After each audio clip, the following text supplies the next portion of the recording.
নমস্কার বন্ধুরা, পুটুস কিচেনে সবাইকে স্বাগত জানাচ্ছি। শীতকাল চলে এসেছে আর শীতকাল মানেই মোমো।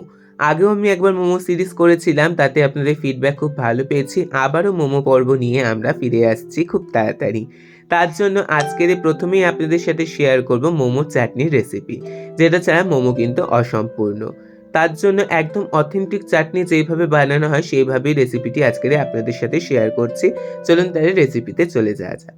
প্রথমে আমি একটি পাত্রে বেশ খানিকটা জল নিয়েছি 2 খানা স্প্রিং অনিয়নের গোড়া, অর্থাৎ এখন যে পেঁয়াজ পাতা উঠেছে তার গোড়া, 3টে টমেটো নিয়েছি। টমেটোগুলোর মুখটা একটু চিড়ে দিয়েছি যাতে খোসা ছাড়াতে সুবিধা হয়।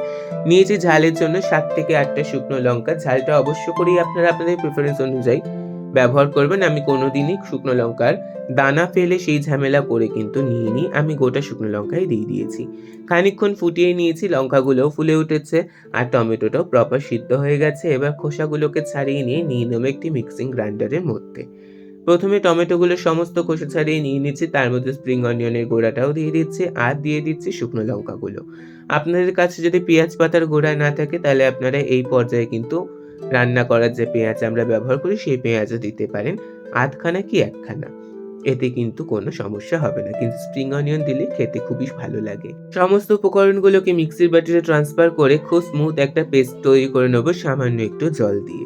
তারপরে চলে যাব রান্নার পর্যায়ে। প্রথমেই গ্যাস জ্বালিয়ে একটি প্যান বসিয়ে দিচ্ছি, তার মধ্যে দিয়ে দিচ্ছি বেশ খানিকটা তেল। এই চাটনিটা কিন্তু তেলের পরিমাণটা একটু বেশি করে যদি দেওয়া হয় তাহলে কিন্তু চাটনির স্থায়িত্ব থাকে অনেক দিন। প্রায় একবার বানিয়ে আপনারা 6 মাস পর্যন্ত সংরক্ষণ করে খেতে পারবেন এই চাটনি। আর এই চাটনিটা একটু বেশি করেই বানাচ্ছি কারণ এটা দিয়ে আরও অনেক রকমের মোমো রেসিপি আপনাদেরকে করে দেখাবো। তার মধ্যে তেলটা গরম হয়ে আসে দিয়ে দিচ্ছি 1 টেবিল চামচ মতন রসুন কুচি।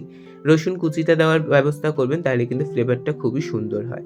আর দিচ্ছি 1 টেবিল চামচ আদা কুচি। দিয়ে খুব সুন্দর করে একটু ভাজা হয়ে আসলে, খুব সুন্দর একটা গন্ধ ছাড়া শুরু করলে, যে পিউরিটা আমরা বানিয়ে রেখেছিলাম টমেটো, কাঁচা লঙ্কা আর পেঁয়াজের গোড়ার, সেই পিউরিটা আমরা এখানে দিয়ে খুব সুন্দর করে একটু মিশিয়ে নেব।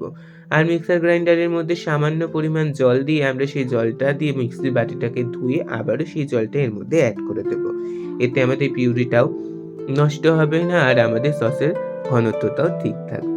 তারপরে খুব সুন্দর করে আমরা এটিকে একটু কষিয়ে নেব, অর্থাৎ জলটা একটু শুকিয়ে আসা পর্যন্ত আমরা এটা রান্না করব। শুকিয়ে আসে তখন আমরা এখানে স্বাদ মতন লবণ দেব। লবণটা কিন্তু একটু বুঝেই দেব, কারণ আমরা এরপরে এর মধ্যে সয়া সস ব্যবহার করব।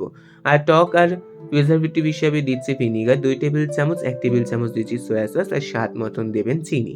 চিনিটা কিন্তু কোনোভাবেই স্কিপ করবেন না। যদি পারেন গুড় দেবেন, গুড় দিলে কিন্তু আরও ভালো হয়। আমার কাছে ছিল না তাই আমি দিইনি। কিন্তু চিনিটা অবশ্য করেই দেবেন যাতে টক ঝাল মিষ্টি ব্যালেন্স হয়ে যায় একেবারে। তারপরে যখন আমাদের সসটা পরিমাপ মতন ঘনত্বে চলে এসেছে তখন আমরা কিন্তু এখানে 1/2 কাপ মতন টমেটো সস দিয়ে দেব। টমেটো সসেও কিন্তু যথেষ্ট পরিমাণে লবণ থাকে আর টক ভাবও থাকে, তাই একটু ভিনিগার আর লবণটা বুঝে ব্যবহার করবেন। তারপরে বেশ খানিকক্ষণ ফুটিয়ে নিলেই, ঘনত্ব সমান হয়ে গেলেই আমরা নামিয়ে নেব আর আমাদের মোমোর চাটনি কিন্তু একদম রেডি।